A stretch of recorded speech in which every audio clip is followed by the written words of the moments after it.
नमस्कार, ये आकाशवाणी है। अभी आप रैनोमी से समाचार सुनेंगे।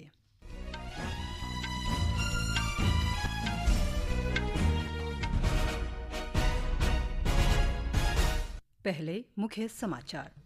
प्रधानमंत्री नरेंद्र मोदी ने नीदरलैंड में अपने प्रवास के दौरान भारतीय समुदाय को संबोधित किया। प्रधानमंत्री नरेंद्र मोदी आज नीदरलैंड के प्रधानमंत्री रॉब जेटन के साथ द्विपक्षीय वार्ता करेंगे। श्री मोदी का राजा विलेम अलेक्जेंडर और महारानी मैक्सिमा से भी मुलाकात का कार्यक्रम। सेना प्रमुख जनरल उपेंद्र द्विवेदी की पाकिस्तान को चेतावनी, कहा पाकिस्तान आतंकवादियों को पनाह देना और भारत के खिलाफ आतंकवादी गतिविधियों को बंद करे।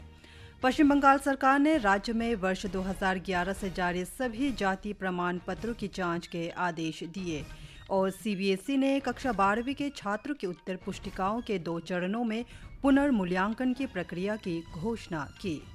अब समाचार विस्तार से। प्रधानमंत्री नरेंद्र मोदी ने नीदरलैंड में अपने प्रवास के दौरान भारतीय समुदाय को संबोधित किया।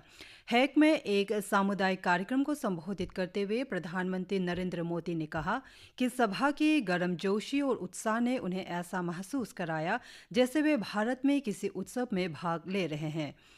प्रधानमंत्री मोदी ने हैग को भारत नीदरलैंड मित्रता का जीवंत प्रतीक बताया और कहा कि डच नेता भारतीय प्रवासी भारतीयों के योगदान की लगातार सराहना करते हैं। उन्होंने कहा कि नीदरलैंड के समाज और अर्थव्यवस्था को मजबूत करने में प्रवासी भारतीयों की भूमिका का प्रत्येक भारतीय को गर्व है। प्रधानमंत्री मोदी नीदरलैंड के प्रधानमंत्री रॉब जेटन के साथ द्विपक्षीय वार्ता करेंगे। प्रधानमंत्री का राजा विलेम अलेक्जेंडर तथा महारानी मैक्सिमा से भी मुलाकात का कार्यक्रम है।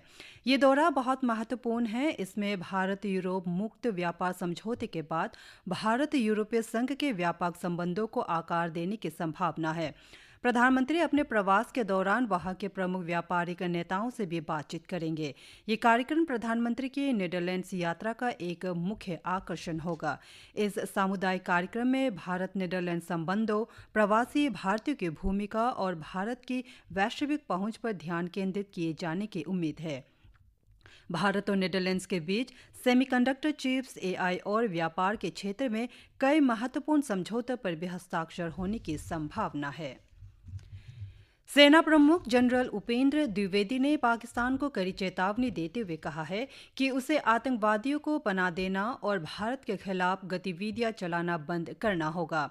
नई दिल्ली में सेना संवाद कार्यक्रम में श्री द्विवेदी ने कहा कि यदि पाकिस्तान भारत के खिलाफ आतंकी गतिविधियां जारी रखता है तो उसे ये खुद तय करना होगा कि वो भूगोल और इतिहास का हिस्सा बना रहना चाहता है या नहीं।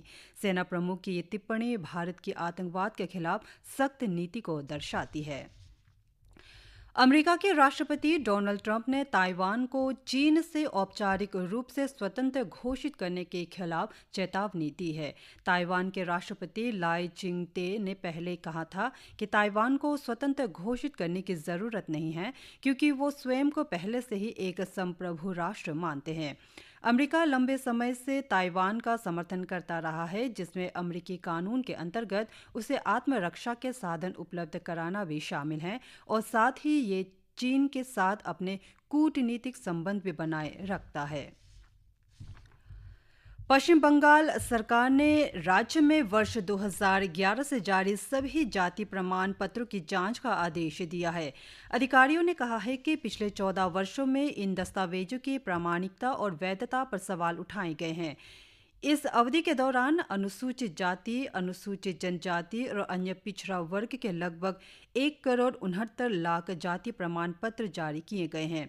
इनमें से कई प्रमाण पत्र दुआरे सरकार योजना के अंतर्गत बनाए गए थे। राज्य में हाल ही में हुए मतदाता सूची के गहन पुनरीक्षण अभियान के दौरान हटाए गए नामों को भी इसमें शामिल किए जाएगा। केंद्रीय माध्यमिक शिक्षा बोर्ड सीबीएसई ने 12वीं कक्षा के छात्रों के लिए परिणाम घोषित होने के बाद उपलब्ध सुविधाओं के बारे में एक नोटिस जारी किया है। इसमें निष्पक्ष, पारदर्शी और समान मूल्यांकन प्रक्रिया के प्रति अपनी प्रतिबद्धता को दोहराया गया है। नोटिस में सीबीएसई ने कहा है कि जो छात्र अपने परिणामों से संतुष्ट नहीं हैं, वे 2 चरणों वाली समीक्षा प्रणाली का लाभ उठा सकते हैं। इससे पहले चरण में छात्र अपनी मूल्यांकित उत्तर पुस्तिकाओं की स्कैन की गई प्रतियां मांग सकते हैं। ये ऑनलाइन लॉगिन के माध्यम से उपलब्ध कराई जाएंगी और समीक्षा के लिए डाउनलोड की जा सकती है, जबकि दूसरे चरण में छात्र विसंगतियों के सत्यापन के लिए आवेदन कर सकते हैं या अंकन योजना के आधार पर विशिष्ट उत्तरों के पुनः मूल्यांकन का अनुरोध कर सकते हैं। बोर्ड ने कहा है कि सभी आवेदन निर्धारित समय सीमा के भीतर ऑनलाइन जमा किए जाने चाहिए और प्रत्येक चरण के लिए केवल एक आवेदन स्वीकार किया जाएगा। छात्र 19 से 22 मई के बीच मूल्यांकित उत्तर पुस्तिकाओं की स्कैन की गई प्रति प्राप्त करने के लिए ऑनलाइन आवेदन कर सकते हैं, जिसका शुल्क प्रति विषय 700 रुपये है। पाई गई समस्याओं के सत्यापन और पुनः मूल्यांकन के लिए आवेदन 26 से 29 मई के बीच जमा किए जा सकते हैं। भारत के मादक पदार्थों की तस्करी को रोकने से जुड़ी एजेंसियों ने पहली बार ऑपरेशन रेड पिल के अंतर्गत 182 करोड़ रुपए मूल्य की कैप्टागन ड्रग्स जब्त की है। गृह मंत्री अमित शाह ने सोशल मीडिया पोस्ट में कहा कि सरकार भारत को नशा मुक्त देश बनाने के लिए प्रतिबद्ध है।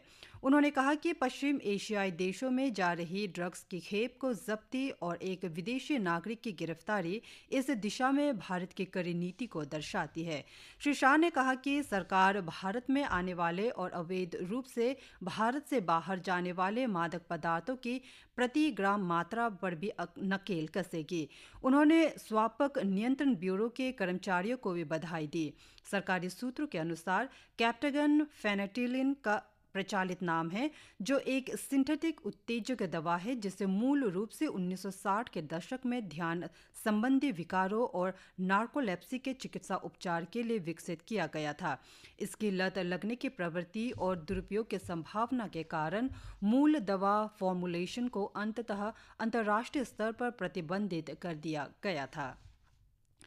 नीति आयोग के सदस्य डॉक्टर जोराम आन्या ने शुक्रवार को ईटानगर स्थित लोक भवन में अरुणाचल प्रदेश के राज्यपाल लेफ्टिनेंट जनरल केटी पटनायक से मुलाकात की। राज्यपाल ने डॉक्टर आन्या को भारत सरकार के सर्वोच्च सार्वजनिक नीति विचार मंच नीति आयोग में नियुक्ति पर बधाई दी। राज्यपाल ने कहा कि अरुणाचल प्रदेश को दुर्गम भौगोलिक परिस्थितियों, कम जनसंख्या घनत्व और समृद्ध सांस्कृतिक विविधता जैसी विशेष चुनौतियों का सामना करना पड़ता है। उन्होंने कहा कि मैदानी क्षेत्रों और अन्य राज्यों के लिए निर्धारित विकास मानकों को अरुणाचल प्रदेश जैसे पर्वतीय राज्यों पर समान रूप से लागू नहीं किया जाना चाहिए। मौसम विभाग ने कहा है कि अगले 2 दिन में अंडमान और निकोबार द्वीप समूह, पश्चिम बंगाल के तराई वाले क्षेत्र, सिक्किम, असम, मेघालय और दक्षिण आंतरिक कर्नाटक में तेज वर्षा हो सकती है। कल अरुणाचल प्रदेश, केरल, माहे, तमिलनाडु, पुडुचेरी और कराईकलर में भी ऐसी ही स्थिति रहेगी। थाईलैंड ओपन बैडमिंटन के सेमीफाइनल में आज बैंकॉक में भारत के सात्विक साईराज रंकीरेड्डी और चिराग शेट्टी की जोड़ी ने मलेशिया की जोड़ी को हराकर फाइनल में प्रवेश किया। भारतीय जोड़ी ने 19-21, 22-20, 21-16 से जीत हासिल की। फाइनल में भारतीय जोड़ी का मुकाबला इंडोनेशिया की जोड़ी से होगा। सिक्किम आज अपना 51वां स्थापना दिवस मना रहा है। इस अवसर पर उपराष्ट्रपति सीवी राधाकृष्णन मुख्य अतिथि के रूप में गंगटोक के मनन केंद्र में आयोजित होने वाले मुख्य समारोह में शामिल हो रहे हैं। राज्यपाल ओम प्रकाश माथुर, मुख्यमंत्री प्रेम सिंह तमांग और केंद्रीय पूर्वोत्तर मामलों के मंत्री ज्योतिरादित्य सिंधिया भी इस कार्यक्रम में शामिल होंगे। उपराष्ट्रपति पूर्वोत्तर क्षेत्र विकास मंत्रालय की कई महत्वपूर्ण विकास परियोजनाओं का उद्घाटन और शिलान्यास करेंगे। 1975 में आज के दिन सिक्किम आधिकारिक तौर पर भारत में शामिल हुआ था। आज राष्ट्रीय डेंगू दिवस मनाया जा रहा है। स्वास्थ्य और परिवार कल्याण मंत्रालय द्वारा आधिकारिक रूप से घोषित इस दिवस का उद्देश्य डेंगू के प्रति जागरूकता बढ़ाना और मानसून से पहले इसके खिलाफ निवारक उपायों को मजबूत करना है। ये दिवस मच्छरों के प्रजनन को रोकने के उद्देश्य से सरल नियंत्रण रणनीतियों को बढ़ावा देने के लिए मनाया जाता है। इसमें रुके हुए पानी को हटाना और जल भंडारण टैंकों का उचित रखरखाव शामिल है। इसके साथ समाचार बुलेटिन समाप्त हुए। नमस्कार।